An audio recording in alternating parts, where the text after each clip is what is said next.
Please ensure that your devices are set to silent mode as well.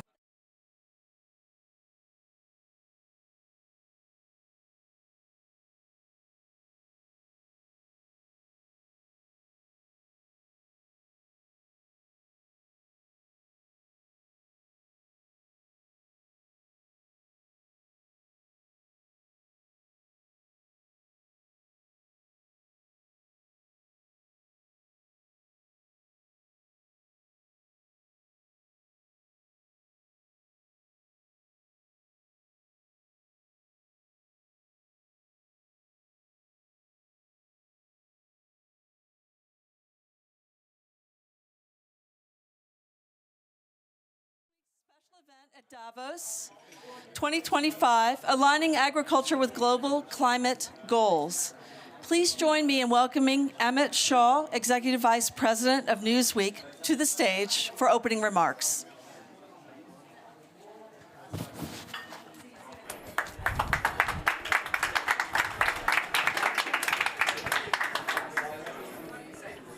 Good morning, everyone. On behalf of Newsweek, I'm honored to welcome you to the Newsweek event at Davos. It's a privilege to facilitate this crucial and timely discussion on aligning agriculture with global climate goals. Thank you for joining us today. As the Executive Vice President of Newsweek, I look forward to an insightful dialogue among diverse group of experts and thought leaders today.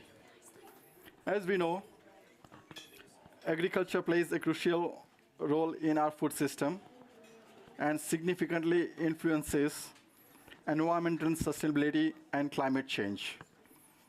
With the global population expected to reach 10 billion by 2050, the challenges of ensuring food security and climate concerns are substantial, making our discussion today both relevant and urgent. As Newsweek, we recognize the transformative power of knowledge and dialogue in accelerating change. As a media institution, our commitment is to illuminate the path forward by connecting varied perspectives, amplifying the voices of experts, and stimulating meaningful actions toward sustainable solutions. In today's discussion, we will examine the need to transform agricultural practices to meet global climate goals.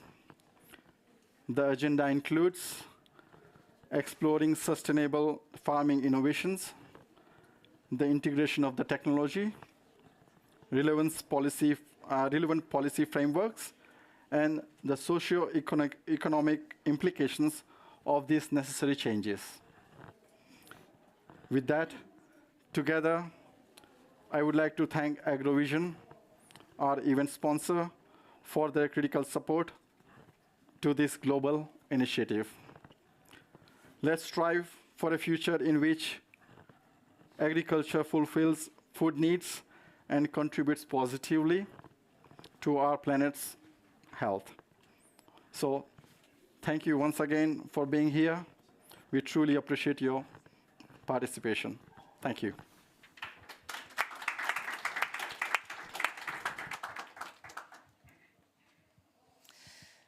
And now, please welcome our honored guest, Steve Magami, co-founder and CEO of AgroVision, who will have a one-to-one thought leadership chat with Nigel Holloway, the editor of Vantage Research.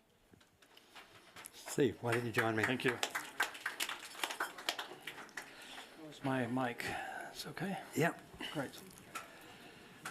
So, all right. Nigel. It's a great pleasure to interview you at the beginning of an auspicious week here at Davos. Really looking forward to our chat and then the discussion afterwards. And for the rest of the week, you know, I hope we all gain a lot of information. So just a little word about Steve. As was said, he's the co-founder and chief executive of AgroVision. And Agrivision is a disruptor in this multi-billion-dollar snack food industry. And it's shaking up the snack world by producing very tasty and nutritious fruits, as I hope you've been sampling as we've been waiting for the meeting to begin. The blueberries there have been absolutely delicious. Now, Agrivision is a rapidly growing company. 4 years ago or so, the annual sales were about $50 million, and they've now risen to $350 million.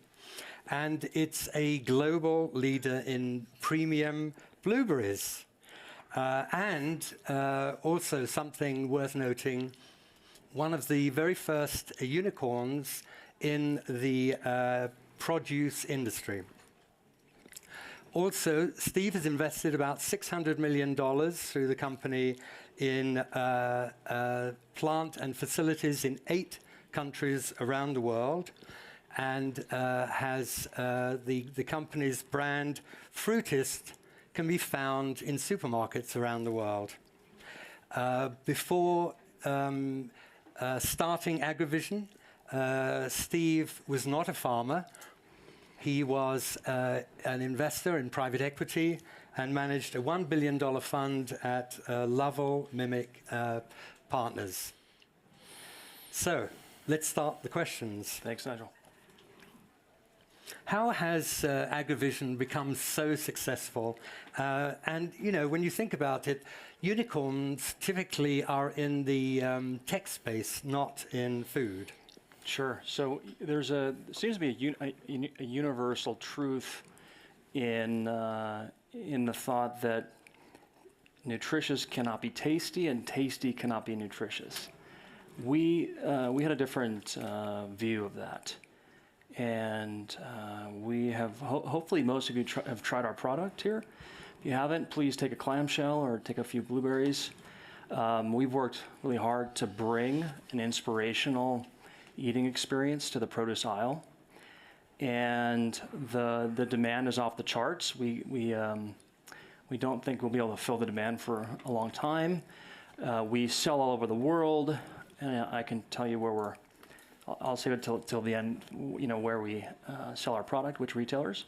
But we have taken a different approach with the product, with a view and a mission to inspire healthy and enjoyable snacking across the produce aisle. And we really believed that we could build a kind of a category redefining premium brand in the Fruitist. And that's kind of what we've done. Our first product was blueberries, and we have, built a team and a culture that's based on innovation.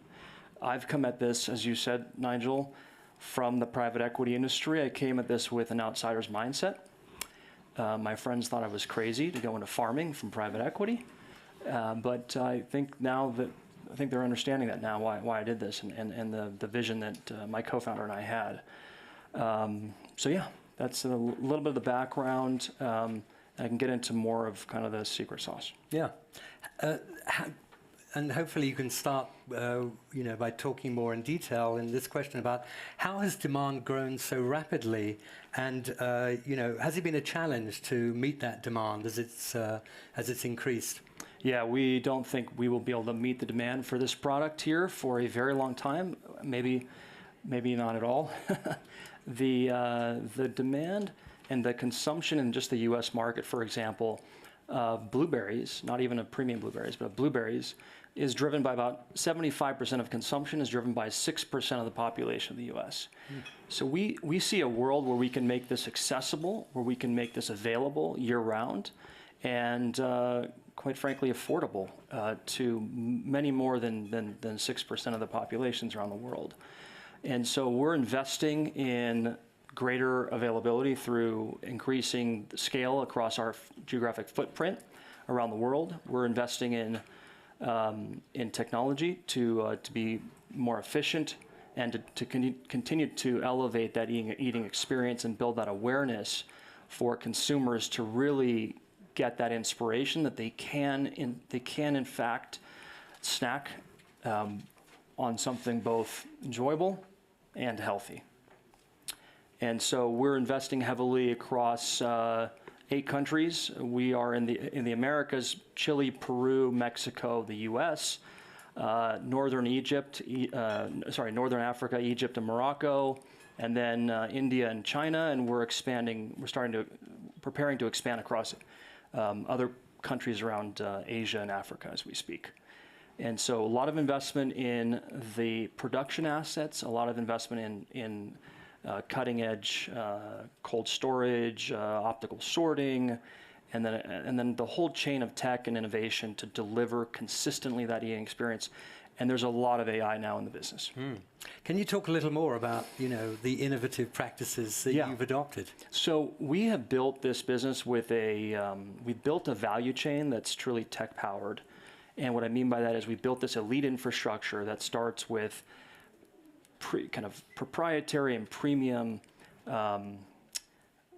elite varietals of our products. This is one of the things that draws us in to start this process of transformation in the product, and we overlay that with these are grown in the most optimal microclimates globally. So we're going to kind of the wonders of the world. We do not go into traditional farming locations because it's convenient. We actually do what's really hard. And so if you look at the locations we're in, they're really special. They're incredible locations around the world. And so we start with the elite varietals. We overlay those and align those with the right microclimates globally. And then there's a lot of innovation across the chain that includes AI for prediction, for planning, and for driving that surety of supply and that availability with retailers. That is a little bit of scratching the surface, but gives you a kind of a feeling. And then I would say that, again, we built really a culture and a DNA around innovation and around differentiation. So we come at this with an obsession for the product quality. And our job is not done. We think these are hard. It's hard to find better blueberries than these, but we think our job has just started because this is just our first product, and I can get into the future. In a while, yes. A very important question to me is, what is the connection between eating healthily and sustainable production? Often these two sides of the picture are separate, but I would imagine that for you, they're integrated. So can you talk a bit about that? Yeah, these go hand in hand for us. So I think from the beginning, our mission has been kind of hand in hand with sustainability. So driving impact, being environmental, being an environmental showcase. We've been on a path for net zero. And so, as we think about this, we've been driving massive social impact, employing, let's just say in our largest operation in the world, happens to be in South America and Peru, 20,000 people that we're employing. These are mostly people that didn't have a formal job, a formal paycheck before us. Many of them, the majority of them are women, and the majority of those women never brought home a formal paycheck before AgroVision, which is really exciting for us. So empowering the women in the household, particularly in an area that didn't have a history of a lot of empowerment for women. And so we're driving change, empowering the communities, lifting them up, and we think we're pretty transformative there. A lot we're doing, we're all about the youth, a lot we're doing for the youth, whether it's recreationally, educationally. And then in terms of environmental, we have recently won this Antonia Brack Award for biodiversity for a forest reserve project that we take a lot of pride in, and so the environment is super important to us. We have been engaging in regenerative agricultural practices for years. We're introducing into very sandy soils a lot of nutrients, including algae extracts, and it's a lot of fun.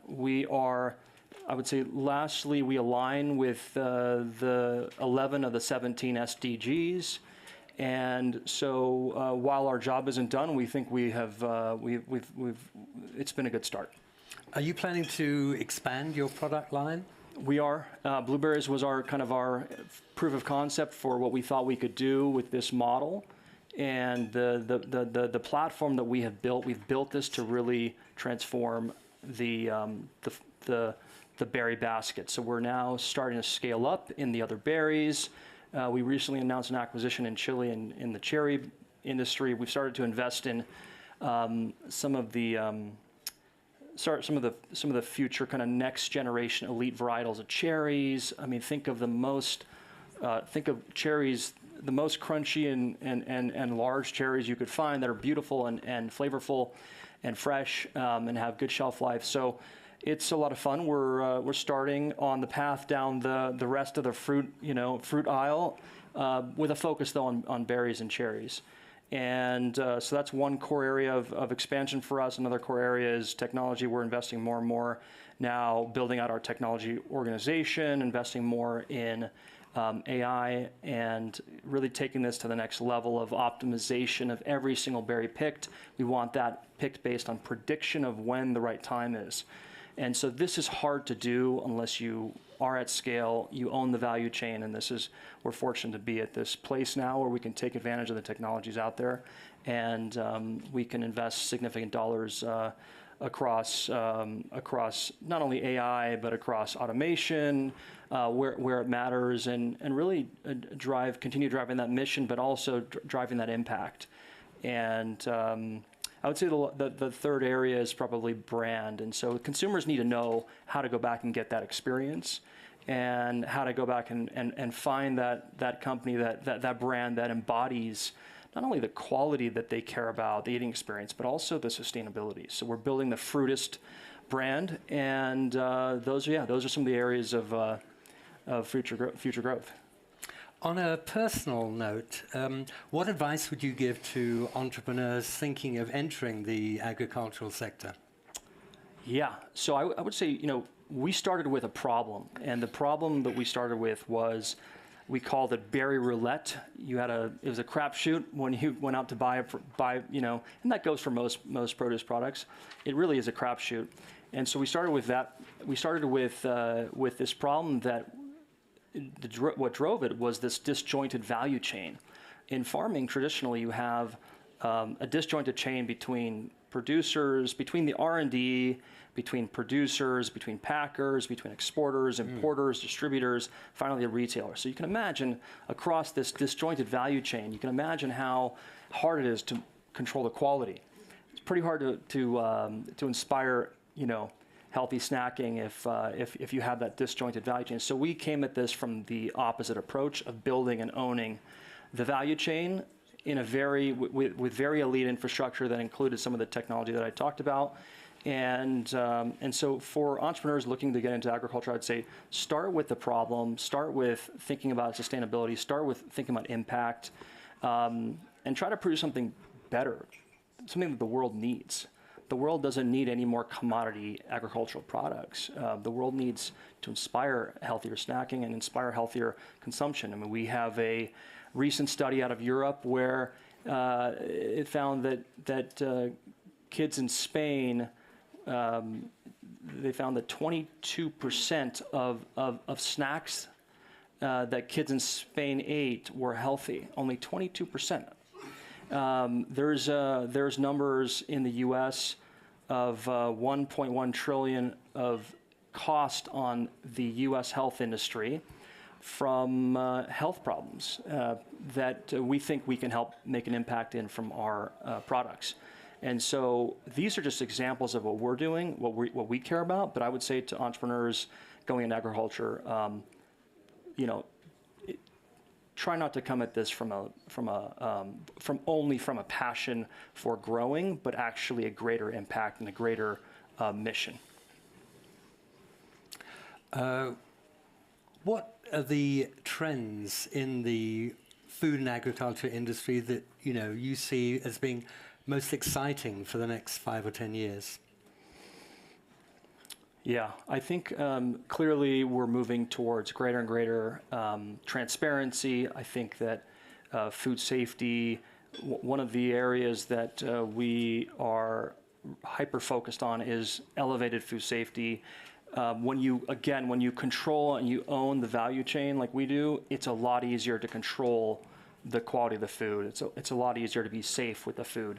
So I think this trend will be, I think that the panel after this, we'll get into this, but I think transparency and food safety will be one trend, an increasing level of transparency around food safety and how we solve some of these problems that we see.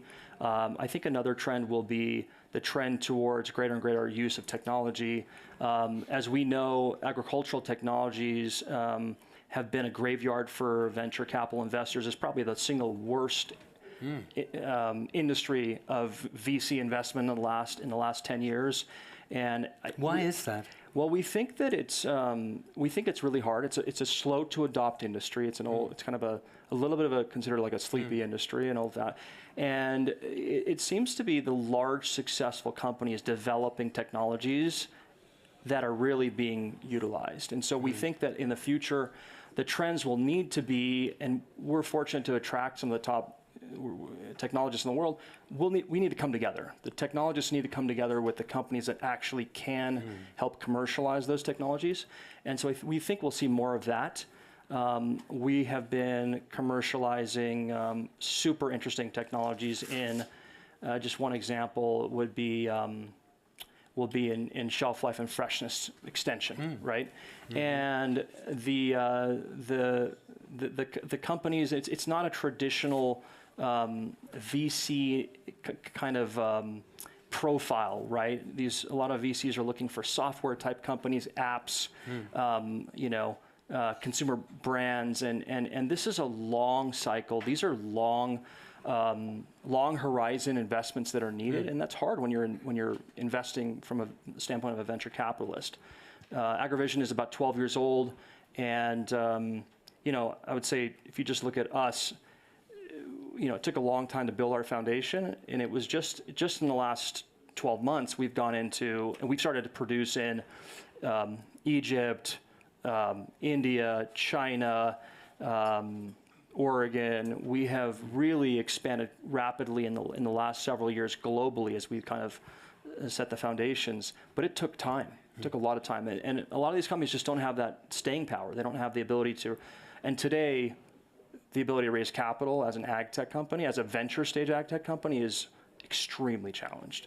So again, these companies need to come and partner up with the right commercialization partners, and we're happy to be one of those. So hopefully when you come back in a year's time to Davos, we'll be able to talk about some of the other unicorns in the industry. Hopefully. So thank you very much, Thank you, Steve. Nigel. Thank you. Really enjoyed it. If you'd like to sit down there, and we're going to have a couple of presentations. And the first of these is Jason Clay. He's the Executive Director of the Markets Institute of the World Wildlife Fund. He's going to make a presentation, and then there'll be one more presentation after that, and then we'll convene a panel to discuss everything that you've heard, and then at the end there'll be a Q&A. So today we're talking about the global food system and how to make it more sustainable, more resilient, and God forbid, more nutritious. We'll also be talking about greenhouse gas emissions, but not just. Food isn't made just from greenhouse gas emissions. It's made from many things, including many impacts. So I want to start with a little bit of a summary here. Maybe it's not working. There we go. So the history is that food production has had the biggest impact on the planet of any human activity. It's 70% of biodiversity loss, 70% of habitat loss. It's 25 to 35% of greenhouse gas emissions, and I would just point out that it receives about 2 to 3% of the funding for climate change. So it's way overhitting in that area and underfunded. We use about 90% of marine fisheries at or beyond capacity. Most fish now come from aquaculture, not from marine areas. We use more chemicals in ag than we do in any other sector. 70% of freshwater use, 78% of pollution, all come from ag. And about half of the topsoil has been lost in the last 150 years due to mechanization. So this is kind of the where we are. So one of the things that many of us started to do was to try to figure out how to develop voluntary standards that would use the market to change the market. And we started with North American and European companies actually. And I think what we created was an awareness about what the impacts of food were that never existed before. We also really built a consensus about what the key impacts were. 6 or 8 impacts cut across all the food commodities and specialty crops. And we, I think, created agreement between academics and NGOs and researchers about how to measure and what to measure within those systems. So that part was really good. Where we failed really was on the focus of the voluntary standards. We were on the wrong end of the stick. So we focused on the best producers, not the worst. We focused on practices, not results. You get 1,000 farmers, the same practice, you get 1,000 results. And so you really need to ask for the result. When you ask for results, you get way more than compliance, you actually get innovation. And that's where we need to be with all these things. But the big problem was we focused on marketing, not on actually helping producers share information about how to get better, not how to move producers. And we focused on premiums, I think, rather than farmer profits, which was a real detractor in terms of getting these things beyond where we wanted them to go. We have a problem, I think, globally today by using averages. Averages are great to tell a company or a government how much of a problem there is, but it doesn't tell you who, where, why, or what it would take to change that problem.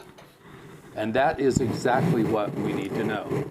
In fact, if you think about it, voluntary standards really work with the best producers. Government is supposed to be moving the bottom, and this just isn't working.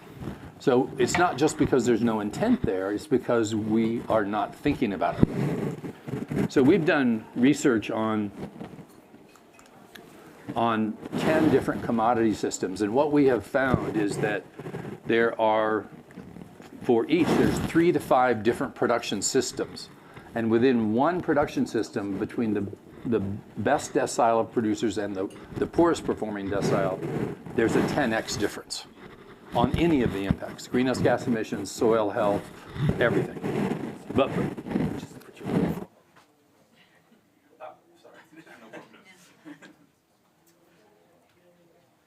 when we look across more than one of the impacts, one of the production systems, we find that the best decile of one and the worst decile of another will get 50 to 100x difference.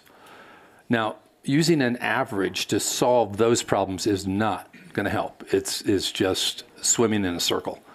So the takeaway from this, as we look closer, was that the bottom 10 to 20% of producers, in terms of their performance, produce 60 to 80% of the impacts, but only 5% of the product.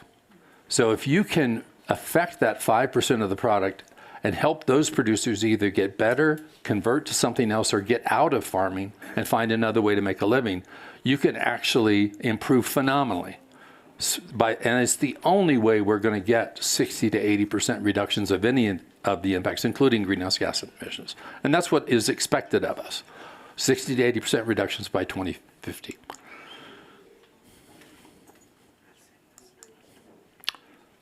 I'm having a problem with a clicker here. There we go. So the other trend that's happening is that in the last 40 years, we have doubled global food production. But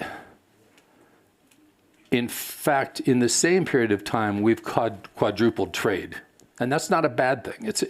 Trade's going to be essential from the point of view of climate change and adapting to climate change and being resilient in the face of climate change. But it has caused a lot more impacts on the ground than we've monitored. And I think this raises the basic question: on a finite planet, should global consumers have a choice about more sustainable products, or should all the choices be more sustainable? Should we be having some countries having higher standards than other countries, or should we have all boats rise? And the question is, how do we make that happen? How do we do that equitably?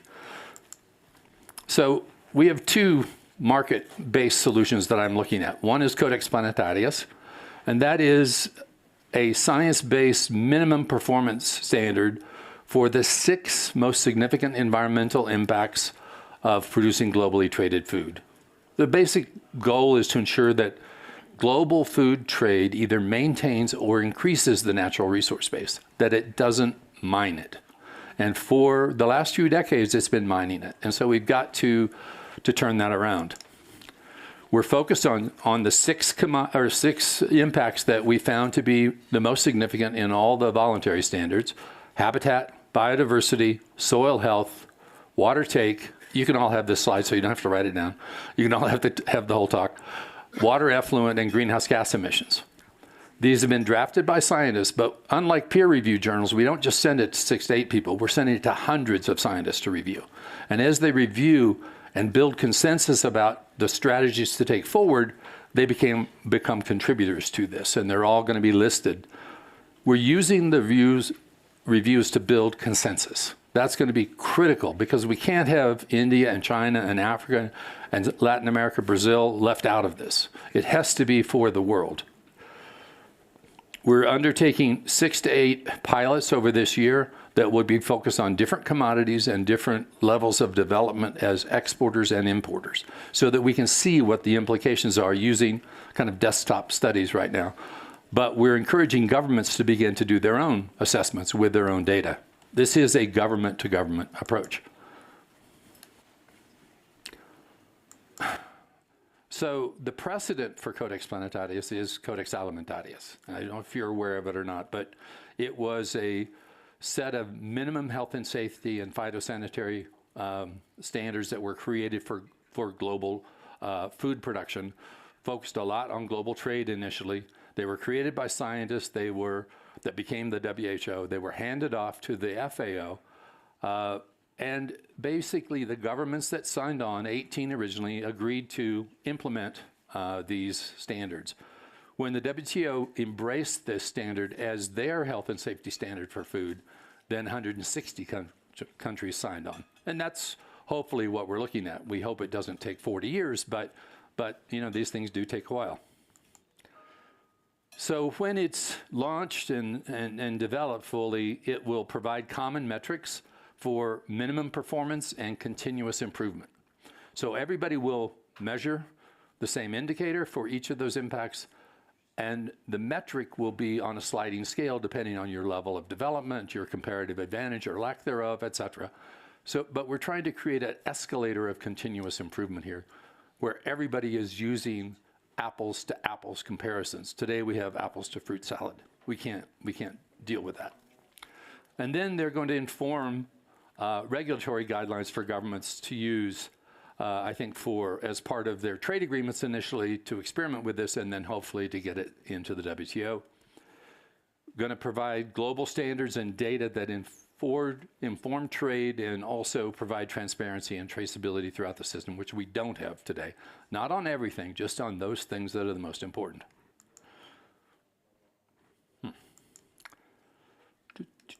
Oops.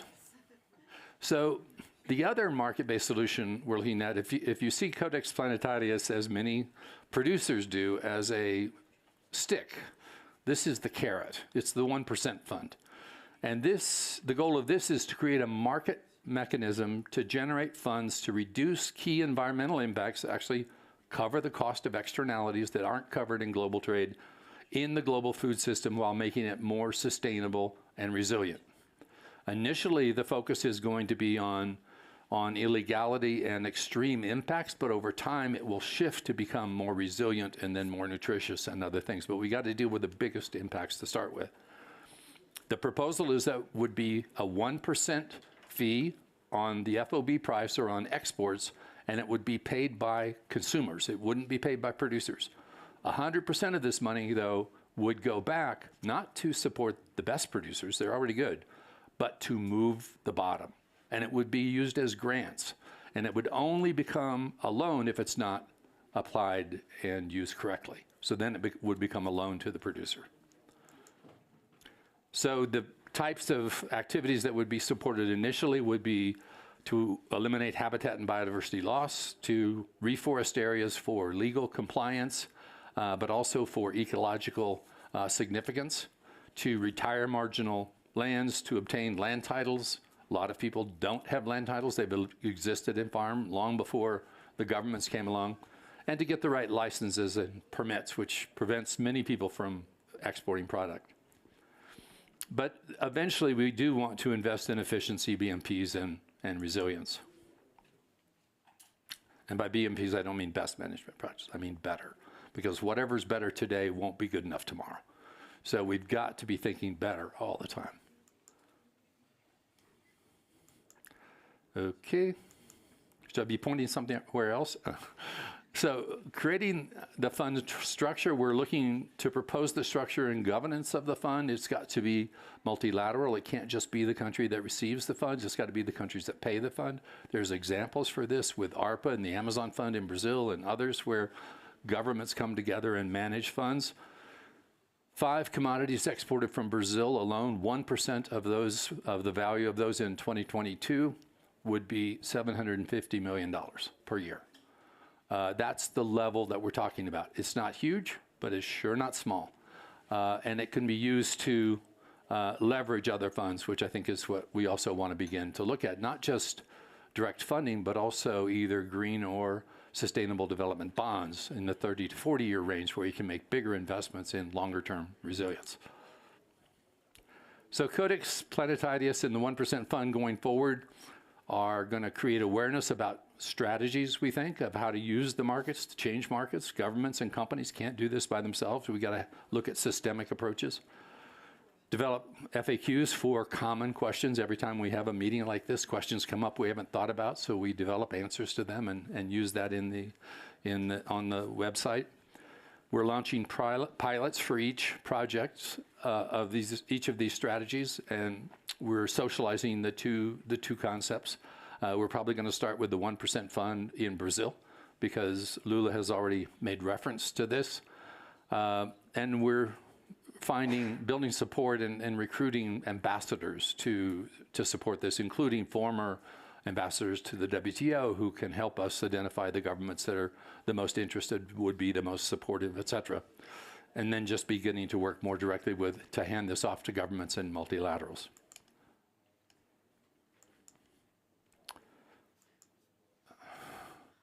Anyway, that's the thank you.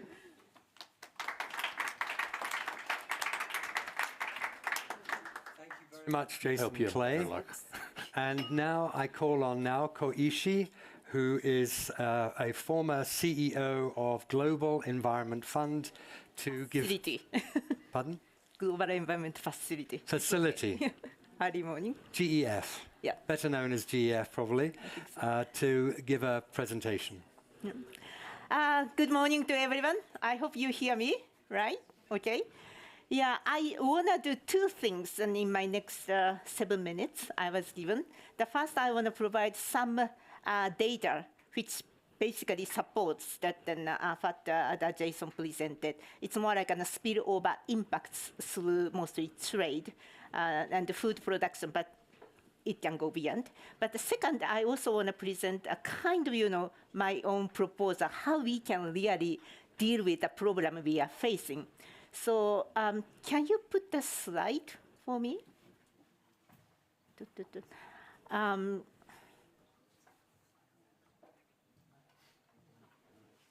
Is this coming? Oh. No. Black.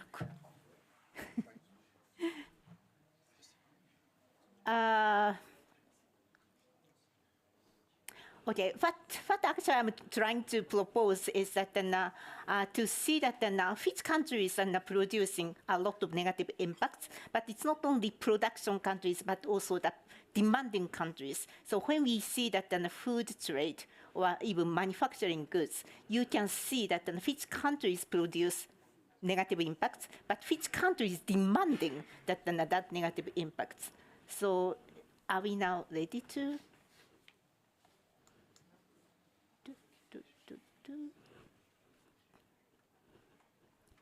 Can you find it? Apologies, Naoko. We need to load them up. So. Okay. So it takes a few minutes, something like that. All right, so rather than waiting for a few minutes and for slides to be loaded, I just maybe go directly to my own proposal. Thank you. So that the program Jason and actually Steve are talking about is that we create a lot of negative impacts through food production and beyond. And it's not just the GHG. It's actually that deforestation, it's water stress, it's fertilizer, and the soil health. So the significant environmental negative impacts that we are creating. But then what I actually wanted to see was to show you is there is a producing countries, but also that there are demanding or consumption countries. And you need to really see both the production side and the consumption side. That's what I wanted to present. Hope that another slide will come back sometime later. But one fundamental problem of this negative spillover impacts of production and consumption is actually there are two issues in it. One, those negative impacts don't have price. The GHG, finally, that we have started to think about how to put a tax on carbon, a price on carbon. So it's more like how to put the price of those negative impacts or penalty of those negative impacts. But that's one thing, it's pricing issue. But the second thing is that this is actually across national borders, so that even that the government is seriously thinking about how to minimize that impacts. You have to have a cross-border treatment of the demand and supply side. So this is two issues I think these negative impacts have to deal with. If we want to deal with the negative impacts, these are two bottlenecks of the world. Then, in order to address this issue, I want to actually present to you one idea, one initiative I am now working with, and really would like to hear from you. This initiative, we call it Nature on the Balance Sheet initiative. Nature, natural capital. It's basically, it's not really priced well. So how you can put the nature, put the price on nature, or account for the full value of nature, and it's not good enough. How that the decision makers can see it in every decision making of production, consumption, and investment. So as of today, even if so many countries and companies are doing natural capital accounting, somehow they state at either governmental statistics office or the academic areas. They are not really used for the decision makers or business decision makers. So how we can really create that roadmap from natural capital accounting as a more like academic exercise or governmental exercise to have an impact of capital balance sheet on the private companies. I'm not necessarily talking about a governmental statistics department. Actually, I'm talking about balance sheet of private companies. And in order to really shift it, that you can't really do on your own, that Steve was talking about commercialization is important. But for commercialization to be scaled up, you really need to shift the entire market infrastructure, including accountants or auditors, because they have to assure not only on the non-financial information, but as a financial information, not only the footnote, but as a financial statement. So how you can move the auditors, how you can shift the accounting system. Then, of course, you have to have an influence of the entire MRV, the professionals. You have to also move the standard setters. You have to move the regulators, not only central banks, but also maybe stock exchange. And so, and then you also have to find a way to influence the rating agencies. So these are key agents to constitute the current market system, which do not account for the balance, the full value of the nature. So that the project I'm just mentioning, Nature on the Balance Sheet, I'm doing this together with Systemic, Capitals Coalition, and Land Banking Group, really come together to find a roadmap to which part of those big people to move it, how to coordinate their movement, many of them feel that they need other help, not only their own help, but how create this coordination to shift the entire market infrastructure so that each of the company, like maybe Steve company, can really find the best way to scale up those great initiative, great projects. So that was the idea. So that now finally, yes. Okay, slide one. Yeah, then, so this is just a supporting document of what Jason was talking about, I'm talking about. That this side is producing countries. This is consuming countries.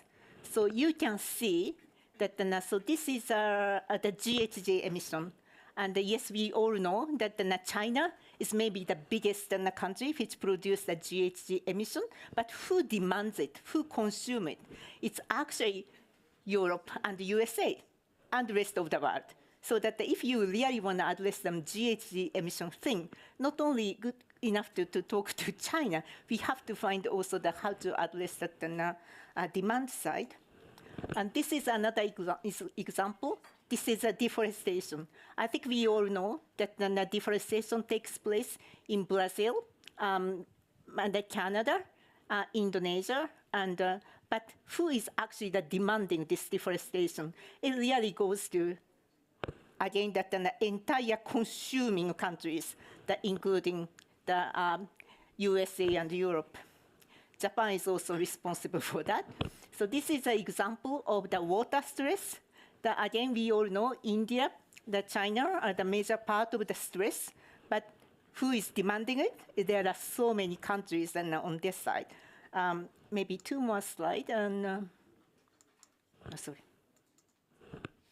This is the deforestation caused by oilseeds and crops. The famous story, Indonesia, Malaysia, Brazil, but they are consumed by those countries. So this is the last slide, it's a water stress. Again, India is a major source of the water stress, but we are all responsible for that, this water stress caused by India. So the implication is that it's not really good enough to focus on just production side. You have to really bring the consumption side together. So when we talk about the carbon tax, when we talk about this fee for negative impacts through the food trade, you have to bring the entire value chain together from production side to consumption side. And Jason was talking about the WTO, the trade kind of thing. So that I very much support that because we need a systemic approach to address these negative impacts. So that is what I wanted to produce. Thank you. Thank you so much. Thank you very much, Naoko Ishii. And now we have another exciting part of the meeting. We'll bring together our panelists. I'd just like to introduce Lucy Hurst, my colleague from Vantage Research, research director, who's going to be the moderator. And I'll leave it to you to bring the panel to the fore. Slides, you did a fantastic job. I'm glad that it. Yeah.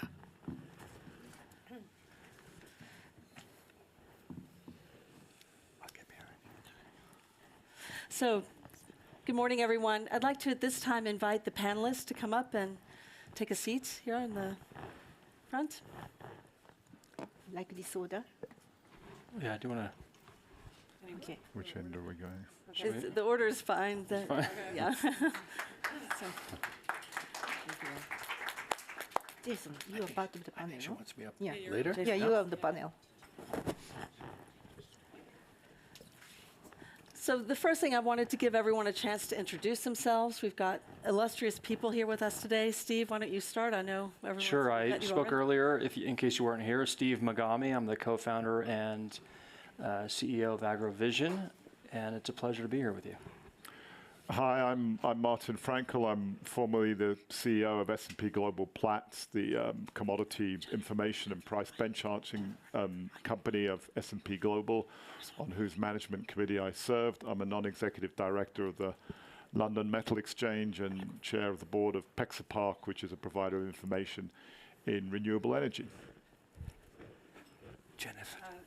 I don't have a mic, but my name is Jennifer Blanca. I am the former chief economist, actually, of the World Economic Forum, and it's lovely to see a lot of my old friends here today.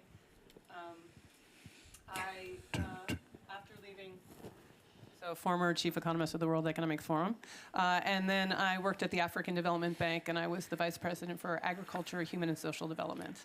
And since then, I sit on a number of different advisory and board roles where I look at development, and I care especially about sustainable development, but from a human lens.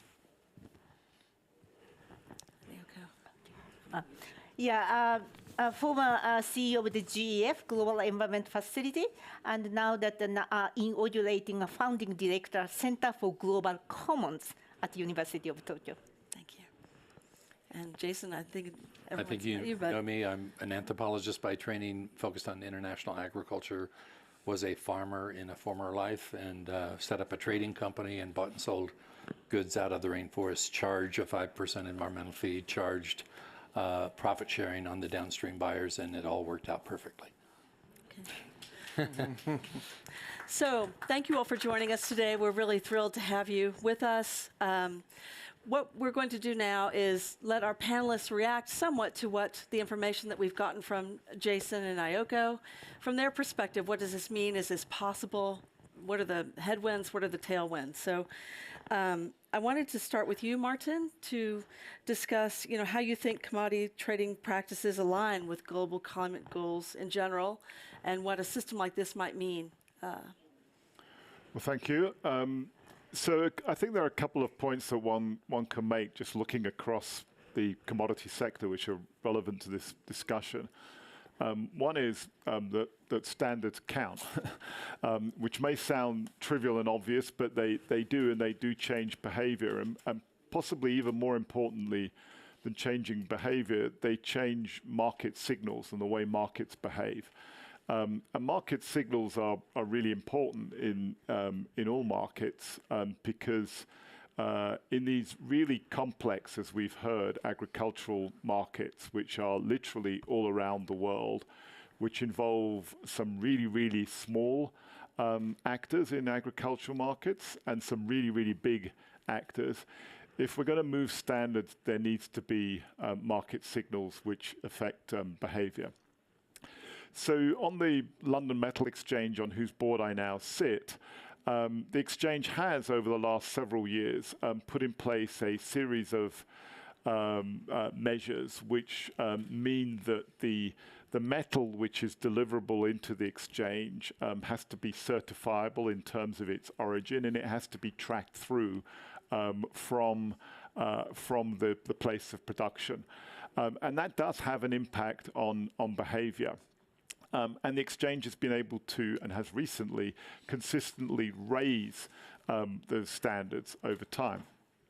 If you look into other markets like power and gas, we've started to see the emergence of certifiable origin power and gas, certifying the origin in the case of power that it's made from renewable sources, which means that consumers who prefer to use renewable energy or gas, which has been produced in controlled ways, can actually choose to do that and can actually be confident about the origin.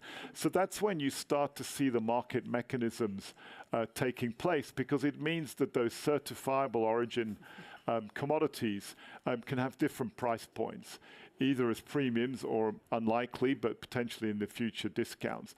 Most likely premiums. Why? Because consumers, as we've heard, in different markets can start to demand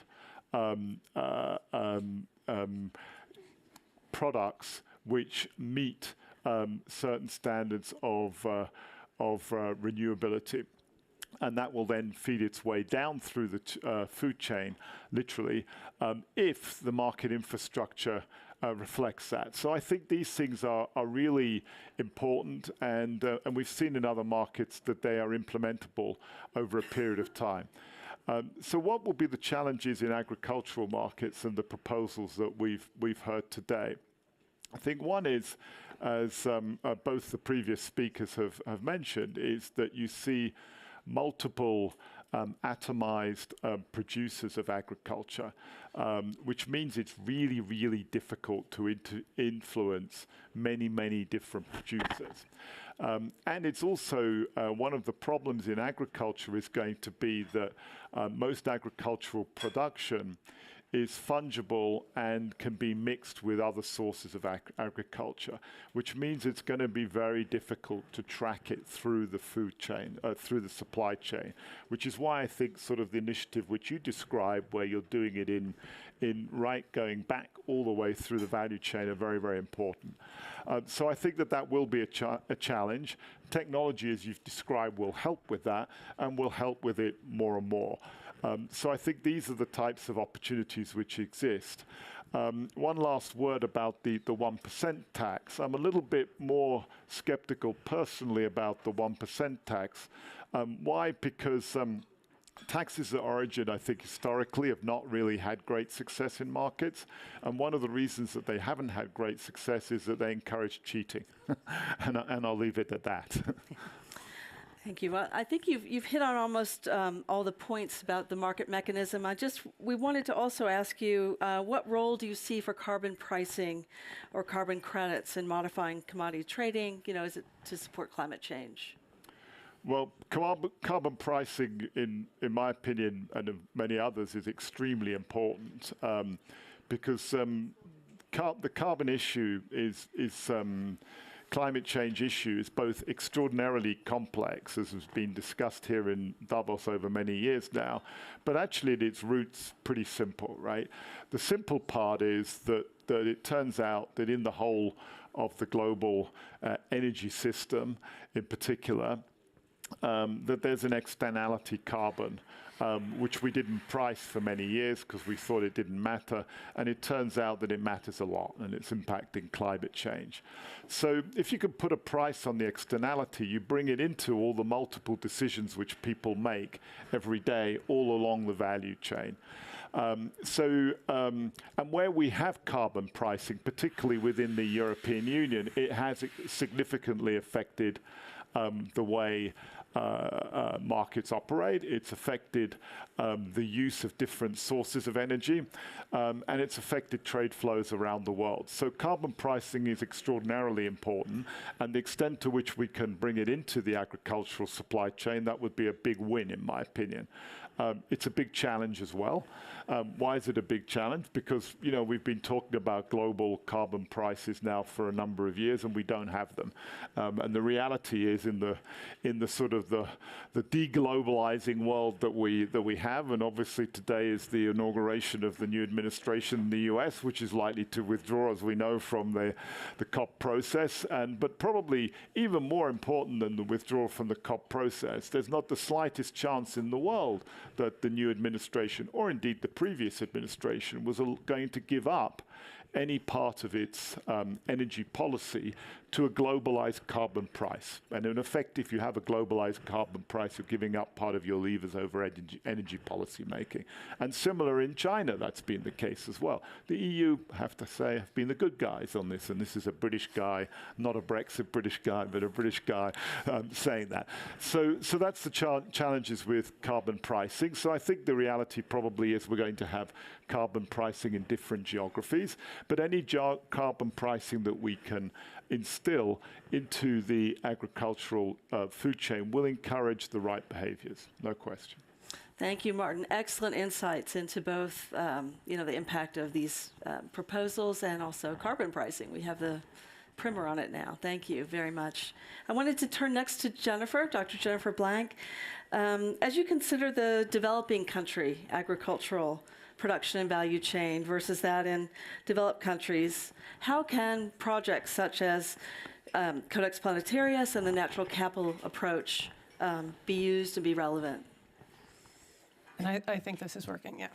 So I'm a big fan of composite indicators and also the beautiful charts that you showed, Naoko. I think that these are incredibly important for focusing attention, certainly with the Codex for sort of naming and shaming. We say that that's not why they're used, but actually that's why they're used. I used to oversee the Global Competitiveness Report, among others. And it does sort of get everybody's running shoes on and moving. And I think certainly from a systemic perspective, when you're looking at advanced and large emerging market countries, as laid out, this will be incredibly useful. And I think the comparison of consuming and producing also hugely important for all. Now, if you turn to the countries that I spend most of my time thinking about, and these are the sort of less developed countries, there I think we need to be very careful about how they're measured in such an index. Now, let's remember that, and let me talk mostly about sub-Saharan Africa, which I know probably the best. You have more than 50% of the working population working in agriculture, and yet many of them are living on less than $2 a day. They're working with methods from pre-industrial times. And this is something that is their first priority. They're contributing very little to climate, which is beautiful, and probably in many of the different areas, they're going to look great in the codex. For example, they'll look great in the beautiful charts. But the truth of the matter is that they're not doing great, and you don't want that to be the message to the governments, for example, and to the world, that everything's okay there, because they do need development more than anything. And so just very quickly, what do they need? I think, certainly it's infrastructure. They don't even have access to the basic infrastructure that's needed. They need access to technology, and that includes the right kinds of seeds. And here, and I think with all of these things, technology and also finance, with all of these things, and again, something not talked about a lot, I think in areas like we're discussing now with the Codex, et cetera, it's about adaptation as well as mitigation. These countries are facing the brunt of much of climate change, and yet they contributed almost nothing. And so what is needed? I think there are a number of measures that can be very useful. I would be very happy to see measures that are capturing something that is sort of a movement towards sustainable and productive infrastructure, something that takes into account both a move towards more prosperity and income as well as sustainability. And there it's sort of a second mover advantage. Right? And so how can we help countries to not make the same mistakes that advanced economies made? But they have a lot of catching up to do, and they have catching up to do that needs to happen very quickly. So just following up on that, the smallholders, what can be done for them to help them enter the new era? So, part of it is just building that infrastructure, getting them the right technologies. What I find kind of fascinating, and this is something that we were working on a lot at the African Development Bank, is you have the CGIAR, for example. You have research organizations that are coming up with the latest seeds, the latest technologies, so that they can be highly productive. And yet these things quite often don't get off the shelf into farmers at scale. And so just efforts, and the African Development Bank is working on this a lot, just to get these sorts of seeds. And again, they should really be things that are both helping countries to move in the right direction, but also to help them to manage the situations. So we're talking about, heat-resistant crops, drought-resistant crops, and things of that nature. And a lot of them the same things that I think are important for advanced economies. You want to have zero tillage or low tillage, things that are going to sort of capture carbon. You want things, again, that are helping I'd say achieve many of the different things that are necessary. So higher productivity. I love beans. We were talking about this earlier. It traps nitrogen. It sort of acts as a natural fertilizer, and yet also great cash crops, great things in terms of nutrition, which is also very, I think, important in some of these countries. And one other thing, I'd say finance, again, I mentioned it earlier, hugely important. And when we talk about financial mechanisms, it's not just about credit, it's also about insurance. And Steve talked a bit about how hard it is to get uptake on farms. Well, farmers, there's a reason why they're so conservative.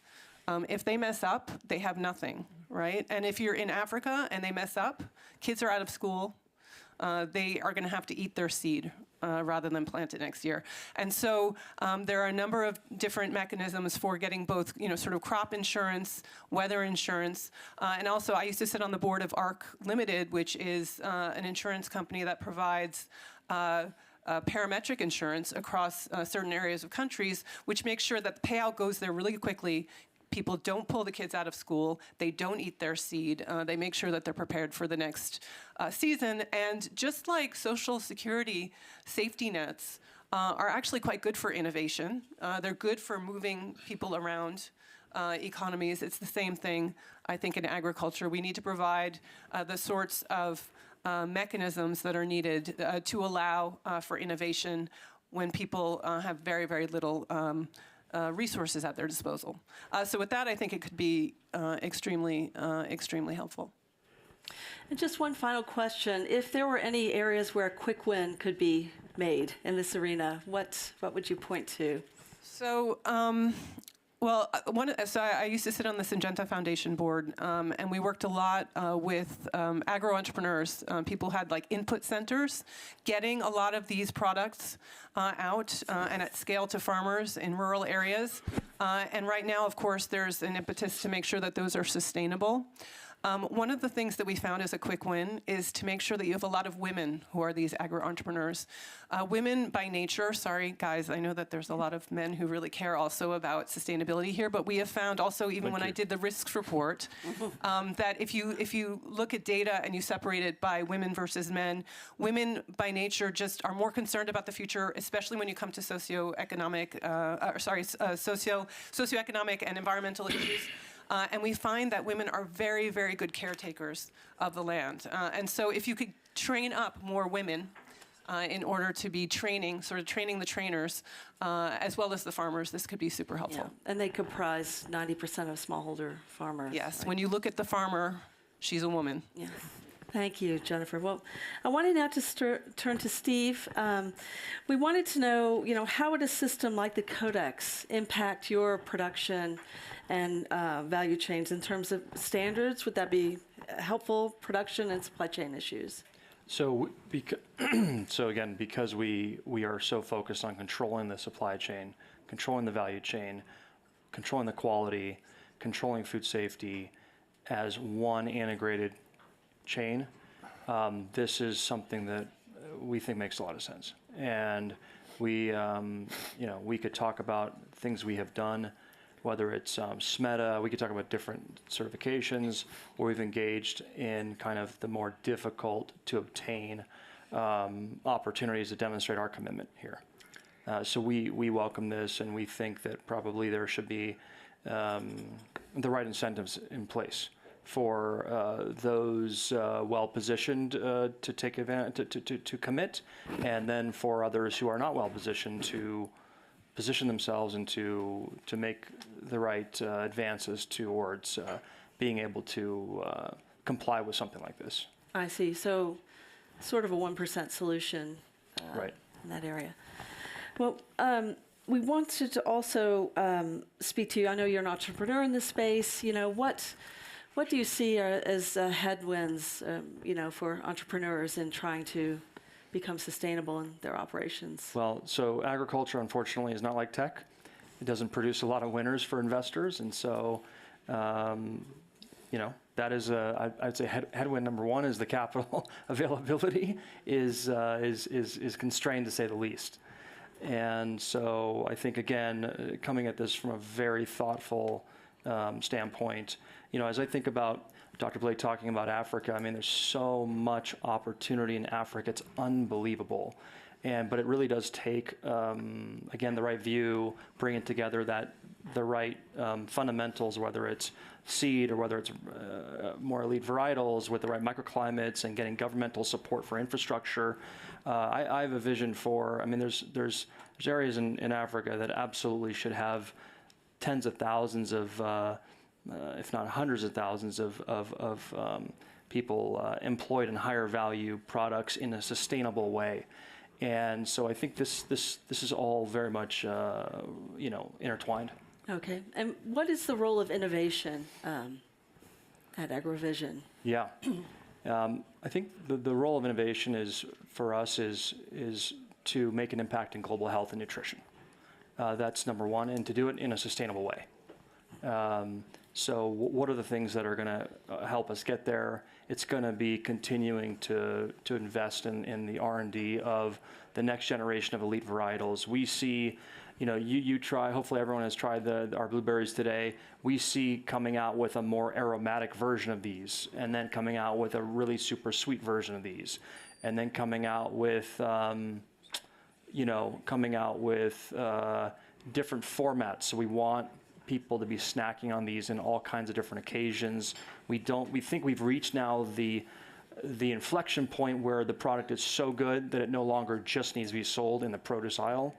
And so we're selling these at the Audi Field Stadium in Washington, D.C., where we sponsor the pro soccer team. We think we want to lean into sports. We want to lean into the youth. I came to Davos from Las Vegas, where my son was participated in a football invitational camp where a lot of the top kickers in the country fly to for once a year for a kicking competition. And to see how many high school students were enjoying our blueberries, and many of them had never eaten a single blueberry before, which I could not believe this. This is not the developing world. This is the USA. So, but it was Las Vegas. It was Las Vegas. I mean, they weren't shrimp. Yeah. So we're super excited about everything from where it starts, which is again the right elite varietals of the future to produce that right experience with again the right freshness and shelf life technology to again greater and greater cold chain and optical sorting type equipment to get to a spec of product that is the closest thing to a perfect snack. Well, I like that you started with taste, and shelf life comes in secondarily, which is sort of the opposite of a lot of the berries that were available previously in the U.S. market. Tasty and healthy, that's our goal. Very good. Well, I wanted to thank you, Steve. I wanted to give Naoko and Jason a chance to sort of respond to what they've heard and, give us some insights into how this informs your projects. Thank you.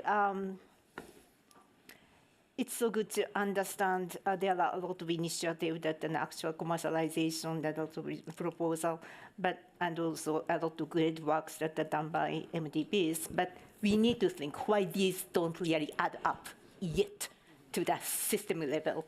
I think that we are still struggling to find a way to how to really move faster to the nature positive economy.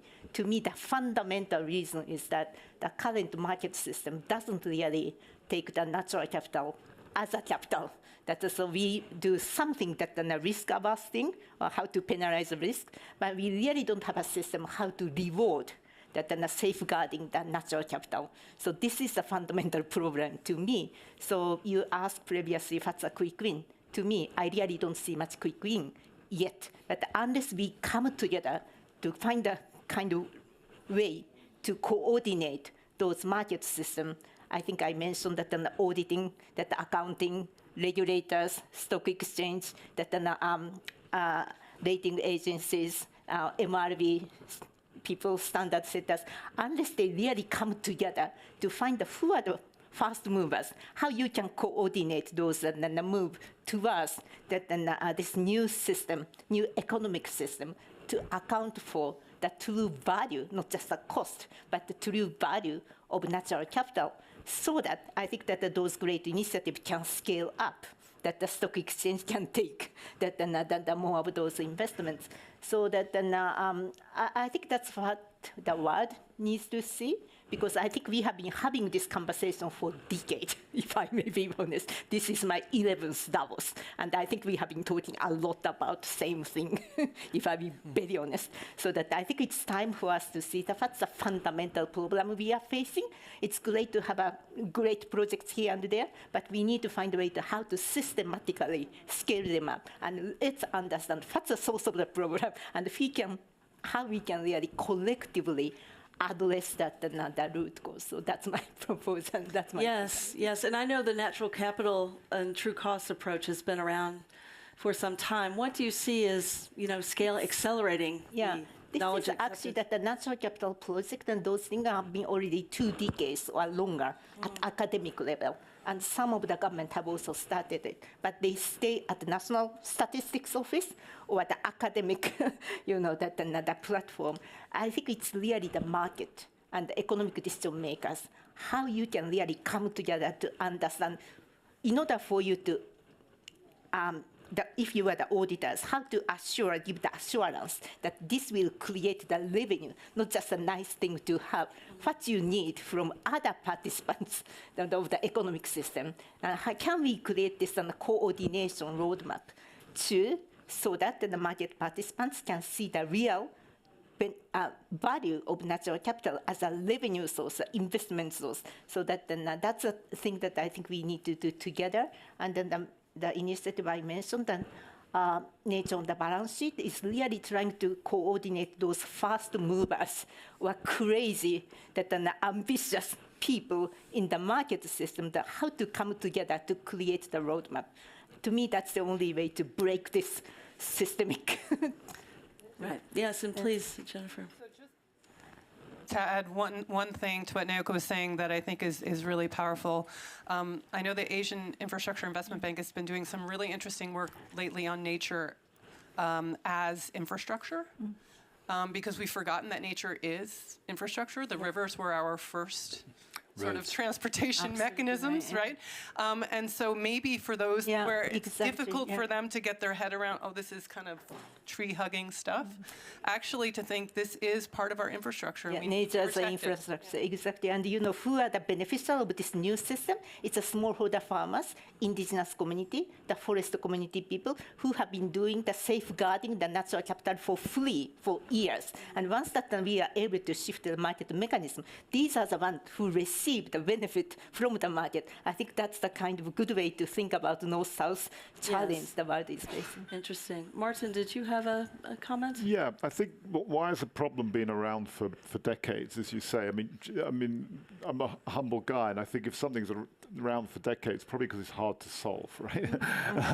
And it is hard to solve, right? I mean, companies like my former employer at S&P, which knows something about benchmarks and ratings and things like that, and MSCI, they've spent a lot of time, money, trying to solve these problems, right? And they do rate, as you know, different financial instruments, trying to use these things, and they do spend a lot of time and money trying to drive adoption. But yet these things have taken a long time to move forward. So it probably, in my opinion, tells us something, right? Which is that where standards get adopted, it's generally, in my view, around that there's some sort of consensus around what the standard should be, and there's some sort of possibility to scale it across different countries and whatever.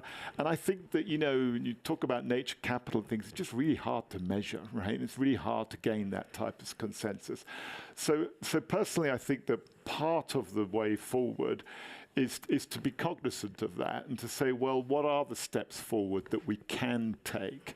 And that's where transparency is really important, because individual companies can choose to do things, can choose to be transparent around standards which are available, including the ones that Jason's been talking about. And that does then allow investors who care about those things to make investment decisions and to value that transparency and to value those standards. So I think those steps forward are really, really important. Jason, we haven't given you a chance to respond to the conversation, so please. So I've got comments for everybody. I've been making notes. Let me just go in order. So, Steve, I think that there is a great deal to learn from your system. I don't see it as the solution to many of the global problems, having vertical integration all the way, but we can learn a lot about how to set up these systems. I think, though, that one thing that is increasingly apparent is that while people may not have been employed in the past, a paycheck isn't enough to get them out of poverty. We need to figure out how to address assets and maybe, equity. Is there a way that you could introduce some form of profit sharing with your employees after 5 years or 10 years or something, so that they're actually more aligned with your values, but also have something more to take home? I remember in the US, this was very common before companies got bought out by Monsanto and stuff, DeKalb and Pioneer. All of their staff got a 13th month, which was their share of the profits of the company. You know, that's not so long ago. I think we could begin to think about something like this. Is also very common in Brazil. Martin, I think when you were talking about the Jason, I just want to make one comment because you just reminded me of a comment that Dr. Blick made about Africa. You know, in one of our largest operations, South America region, that 25 years ago, families would take home $1 to $2 a day. Yeah.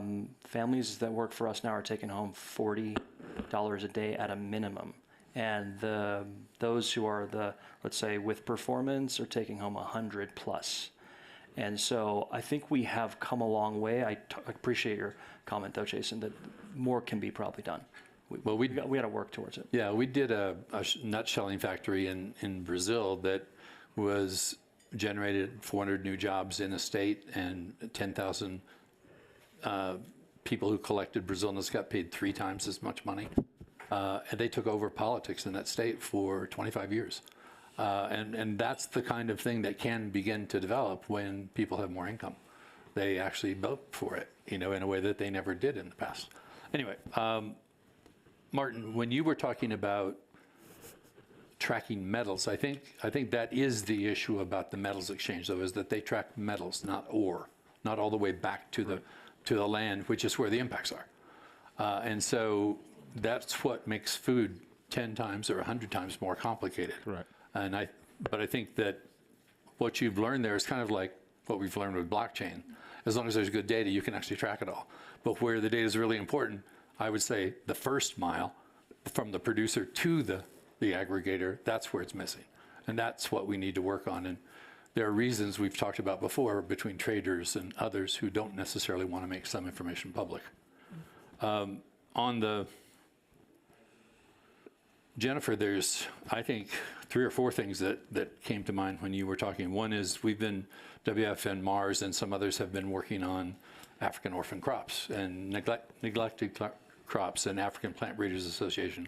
For just 10 years, we've got 125 plant breeders trained.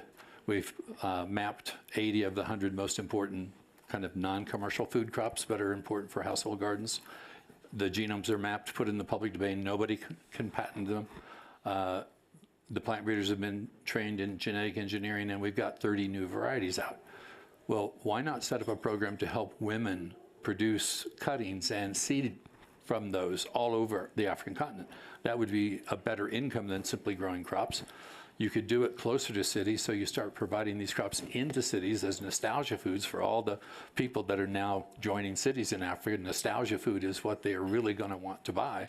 So I think you could have some real win. And nutritious, exactly, because I think there's 6 varieties of leafy greens and maybe 5 of onions, just in the 100 that we're focused on.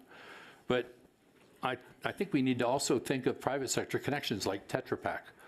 They have a patent on a product that has gone out, but they also have manufacturing, miniaturized manufacturing for food and processing. Put it on the back of a truck. Take the truck to where the food is. Process it in situ. Pay the farmers both in cash and some of the crops so they have year-round food supplies. I mean, there are many ways that we could start thinking about this a little differently, but none of us have mentioned yet that what the producers produce is going to change because of climate change. And they need other farmers to talk to about what is working and what isn't. Knowledge sharing platforms are a key thing that we need to be investing in. And then now for years, I think it's about this carbon issue, and I agree totally on carbon. I think in some markets like the US, we have used soil carbon inappropriately. I think soil carbon's here today and gone tomorrow. And so it's not really a very good metric, even though a lot of people jumped on that and jumped onto certain practices to increase it. But what we really need to look at is avoided carbon. When you didn't use a chemical, when you didn't use a synthetic fertilizer, that was carbon that never did exist. And so it's really critical. Linking that to commodities and putting carbon and commodities in the same system together gives the food sector a way to support both. And they don't have a whole lot. Their margins are much smaller than the tech industry and others, so they can't just go out and buy carbon and do an offset someplace in the world. Thanks, Jason. And Naoko, I think you responded to some of the points in kind, but is there anything more you'd like to say at this point, at this stage, based on? Well, I hear from market participants and to try to do the natural capital, the food or natural capital is much more complex, but we don't have time. We need to find a way to how to tackle that. So I actually do have a lot of expectation on that. For instance, stock exchange. Once you put in a proposal like natural asset company and see some kind of appraisal system, and the market will tell us how much that they put they value of those natural capital, rather than academia trying to identify that how much it is. I think it's really time for that that we put in those proposals to that market, test the market, let them also find a price. Without that, we can't spend another decade to come up with a complex metrics to be proposed. That's my. Thank you, Nick. Well, we're getting to the point where it's time to start our Q&A phase. You all have listened carefully. I hope there's some inspiration in what our panelists have all said. Certainly, I feel some. But let's start. I think someone's going to bring our own mic, and if anyone has a question to pose to any of our panelists or in general, now is the time. So. We need to build it while we fly it, the plane. All right. And by the way, I should have mentioned earlier, this whole, you've probably seen all the cameras, this whole presentation is being recorded and will be live streamed, has been being live streamed, and it will be available later on the Newsweek YouTube channel. So we'll make sure people get that information as well. All right, I think we're ready for our first question. I'm Nadir Godrej from India. And my question is, what can agribusinesses do to improve the carbon footprint of themselves and all the agricultural produce that they buy? And as we have seen, there are many solutions which even without a carbon price, you can save money by reducing your carbon emissions. So how should we go about taking advantage of all of these? Who wants to take that one? No, Yeah. we'll do one by one, I think. I would say the first thing that companies could do is to eliminate food waste. That's a third of the carbon emissions. And if you eliminate the waste, you don't have to create those carbon emissions. So that's the easiest thing. You're in veg oil, so you can do that in lots of different ways, but start with palm oil, then go to mustard seed and rape and coconut, et cetera. Others, Jennifer? I mean, I would just say try to use renewables for energy wherever you can, right? I mean, it's obvious, but it's not done. And the other thing, I guess, would be precision agriculture. I mean, there's amazing technologies for that these days, drones, et cetera. Not used enough in Africa, but even certainly in strings. Yeah. In Africa. It's incredible, yeah. But I mean, there's a lot that can be done. By the way, if I could just say quickly one other thing, we're really just talking about agriculture, but you know, it's about a food system that's broken. So a lot of where you know, in the packaging and in the, you know, sort of food processing, a lot can be done there as well. And that I guess that's a whole other panel, but it's a huge part of the picture, which then gets into a lot of the trade, which then also contributes to the carbon. Okay, thank you. Next question. Back here. That's Hi, my name is Christine Gould. I'm working for an organization that I founded called Giga. I've spent 10 years actually at Syngenta and 10 years accelerating startups all over the world. And as you pointed out, we're kind of at an inflection point where many of the startups are unable to scale because of a misalignment with the capital deployment mechanisms and kind of the timelines and the uptake of new technologies in the agricultural sector. And so I think with the urgent challenges that we have around climate and food insecurity, we need to be looking at how we can take a lot of the startups that have the solutions we need into the opportunities to connect with companies like yours, for corporate collaborations, but also connecting to the dot that you mentioned, Jason, around knowledge sharing. And so I was just wondering, we have extension models, which are also quite outdated, right? Universities aren't keeping up with the pace of innovation that's coming from a lot of these startups. So how can we effectively connect the dots between the farmers that need the solution so that they can become more productive and sustainable, the corporates who need the solution so they can become more efficient and, deliver the outcomes that consumers and the markets are demanding, with the startups. So I'm wondering if there's a version of your model where some of that 1% could actually be not just to support the farmers, but actually to connect those dots in an effective way. Thank you. Jason, maybe you're the first. I'll just take that one. I think that's a great idea. We're quite interested in finding ways to set up call centers rather than have extension agents, because as soon as they leave the university, they're out of date. And they're living 30, 40 years, and they're really out of date. So call centers, as long as they've got the right languages, and farmers increasingly all over the world have phones and can send pictures of diseases, of weeds, et cetera. So we can solve these things much faster and get instantaneous kind of results at very low cost, a fraction of the cost of the old extension system. Right. Steve, did you have a... Sure, yeah. I was going to say, I think that, to your point, corporate will be the source of the predominant source of capital for the next, I would venture to guess, for the next 10 years, until pendulum swings back to VCs seeing that these things can be successful. I would say that, frankly, entrepreneurs should not waste their time with venture capitalists in agricultural technology. Total waste of time. Although CDCs are shutting down, a couple have just announced last Friday that they were shutting down. This is more in the agri-input space. Right. But to your point, how can startups get connected to your innovation needs in an effective way? We see startups die in the valley of death. Corporations say, we'll meet you in 6 months. They have runway for 3. Right. So how do we solve that? I think there's a lot of corporates out there, and I think that it's a matter of finding those that you can get to as an entrepreneur, and not just those who are talked about in the news, right? I don't think that our corporate venture, frankly, efforts are talked about at all in the news. Zero. So here we're an example of that, and we're excited to play that part. But what amount of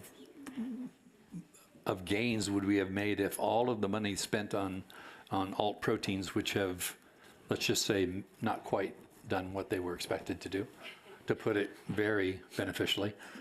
What if they had been focused on helping people eat more beans or pulses or things without processing those foods to the point that they're not good for you, and actually helping make them available in ways as vegetable proteins that are better for you? That's a very good point. I want to move on to the next person. Sure. Question. Hi, Thank you. Nicola. I am a social entrepreneur and now in the research space as well. So I actually, maybe to Steve, but anyone can answer, a question around the consumer. So you heard eating healthy, these kids at the football game didn't ever taste a blueberry. So how can we as well make it top down and bottom up? So how can we involve the consumer? We're coming out with a research on food and well-being in about a week, so I'll share that with everyone for sure. And that showed actually that the consumer nowadays is more informed than ever, wants to make changes around health and sustainability in their food choices, but they're more confused than ever. And so how can we help build that narrative and actually support the consumer to be that driving force for demand to actually then bring that transition about? So I think that you touched upon the consumer a little bit before, so I'd love to hear your and everyone else's opinion. Sure. So there's a number of, so I have a number of thoughts. Let me try to narrow it down to a couple. So I think one, first of all, appealing to mothers, right, to kickstart the change, the transformation, the change in the youth's diets, and introducing them to healthier snacking. Hopefully, we'll do our part in sports to appeal to the youth through sports. I do think the generation, the generation in their 20s, are on a path to find what we're trying to supply and make available. But I think certainly social media is powerful these days, and it's incredible. I mean, Tom Brady is famous now for his diet, and so we have more and more athletes coming out that are super disciplined about diets, health, nutrition. And so I think we need to activate, these different kind of opportunities. Thanks, Steve. Much more awareness now than ever before, I think. Jennifer, did you have a quick response? Yeah, I mean, and this is to both the last question and this one. And I'm so surprised that, unless I missed it, nobody said AI yet. And it's going to be up and down the promenade, and we'll see it everywhere. So I think, but it's also emblematic of how conservative sometimes agriculture is. And I think we do need to be thinking about how do we harness AI.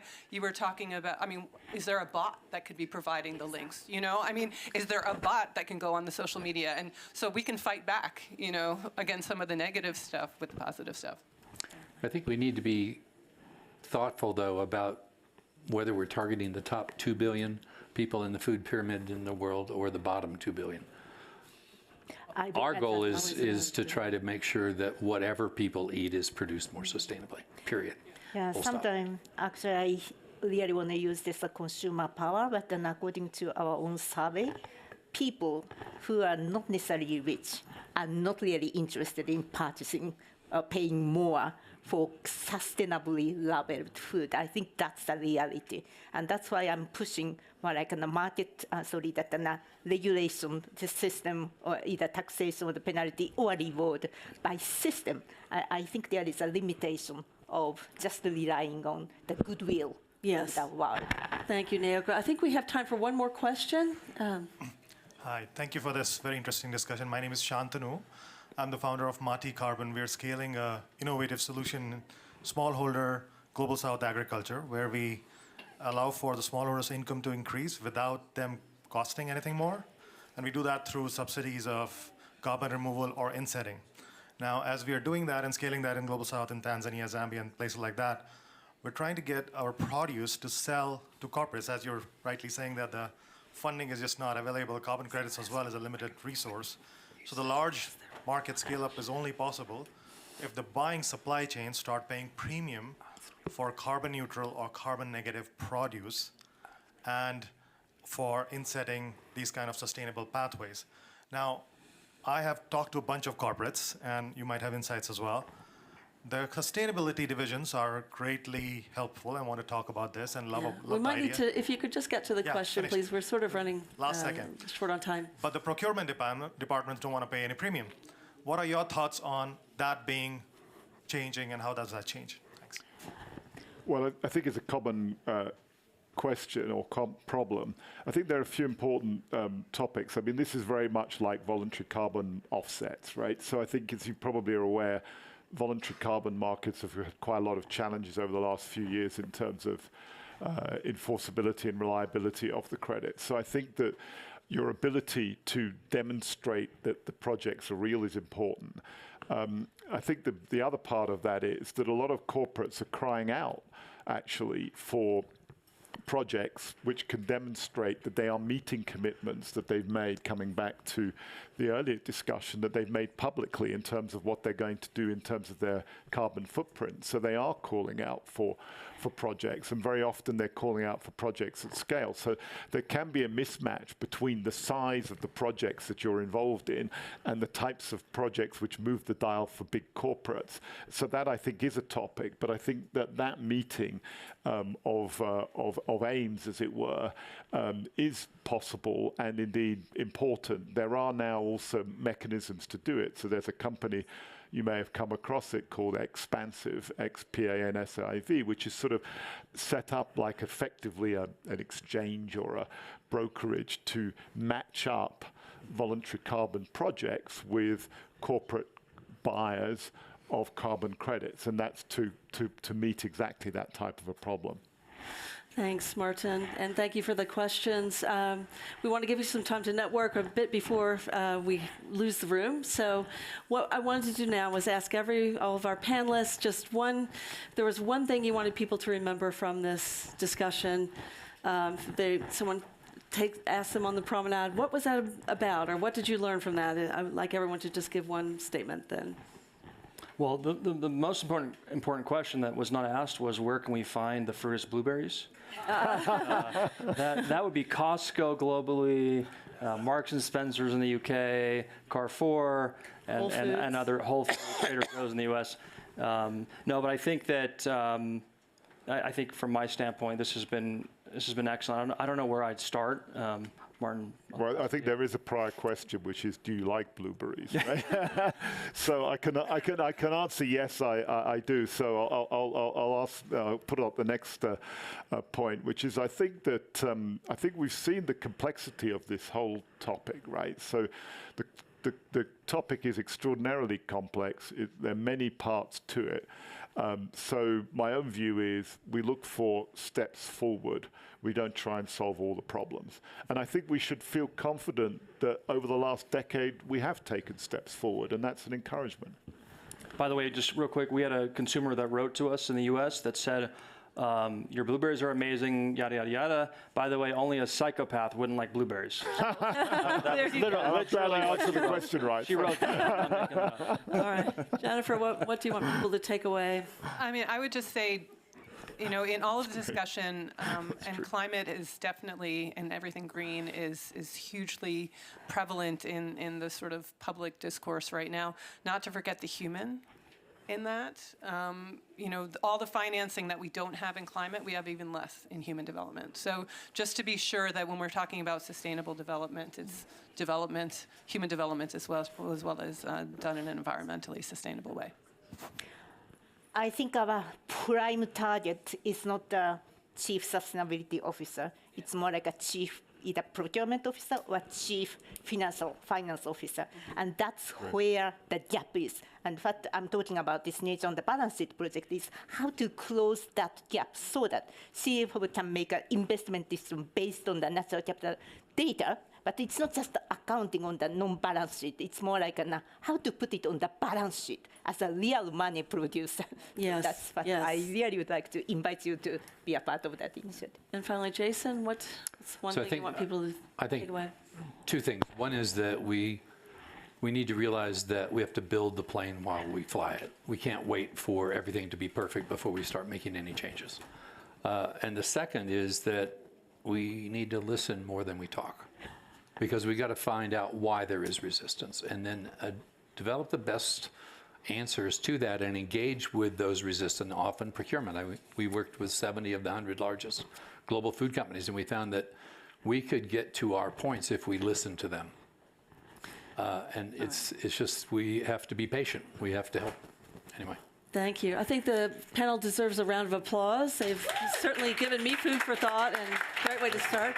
And my colleague Nigel Holloway wanted to give some parting thoughts. Just to say thank you very much to the presenters and to the other panelists who were here. I hope everybody found it as fascinating as I did. Thank you very much for joining us. We have the room for a little while longer. I hope you'll be networking. And I'd like to thank AgriVision for making this meeting possible. Pleasure. Thank you for having us. Thank you. Thank you.